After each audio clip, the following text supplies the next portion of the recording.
going to talk about the hydrosphere. There's not much of one. The desert is defined as a place which receives less than 250 millimeters of rainfall a year.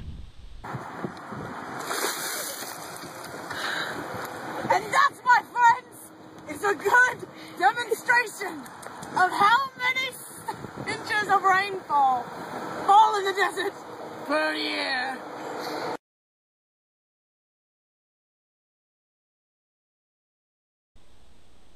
Next, we're going to talk about the geosphere. It's all sandy rocks here. If you want to get a power walk on, come on down. Sexy kept still. These two spheres react with each other.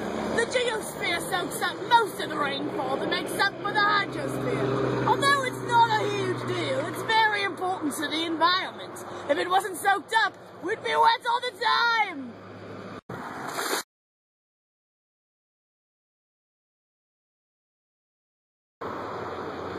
Let's proceed to the atmosphere. The atmosphere is a mixture of nitrogen, oxygen, and small traces of other gases that surround the Earth. It's an important part of what makes Earth livable. It traps heat, and in the desert's case, a lot of it. The atmosphere and the hydrosphere interact by water evaporating into the air. Since there's not much to evaporate, it stays hot and dry all the time, like I hope I do for the rest of this documentary. Or not. The atmosphere and the geosphere react in almost the same fashion. The heat in the atmosphere causes the geosphere to be dry and stay that way. Now, on to the most interesting of the spheres. I see a giant saguaro cactus right over there!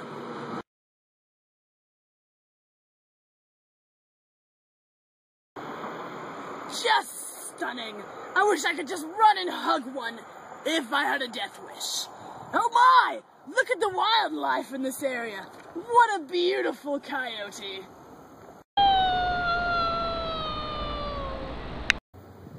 And that majestic camel! Watch out for the dangerous rattlesnake! Slither, slither, slither. Oh, my mistake. That's just a deranged human. Let's not make eye contact. The biosphere also reacts with the other spheres. The atmosphere obviously allows for living things to receive the oxygen they need to survive. The hydrosphere, although limited, provides the much-needed water to nourish the famished plants and animals that reside here. If they can't adapt to the sparse water supply, they shrivel up and die.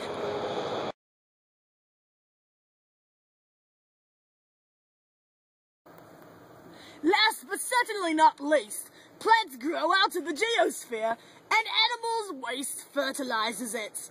If you thought this documentary was over, think again, mates. You get a bonus shot of Krikey. I'm in the desert. Now we're going to talk about the abiotic features that affect this very ecosystem. The nitrogen cycle in the desert begins with an uptake of nitrogen from the desert plants. These are eaten by the insects and the reptiles. These creatures are eaten by secondary consumers such as small carnivores and snakes. The nitrogen-bearing compounds in these animals are passed further up the food chain through a larger carnivores such as coyotes and birds of prey. These creatures occupy the top level of the desert food pyramid. Their waste products and dead bodies return nitrogen back into the soil, where bacteria and fungi mineralize them for plant growth. Fascinating, isn't it? And next, we have the carbon cycle. The desert is non-stop. It involves the desert plants absorbing carbon dioxide, sunlight, and water in what is called photosynthesis.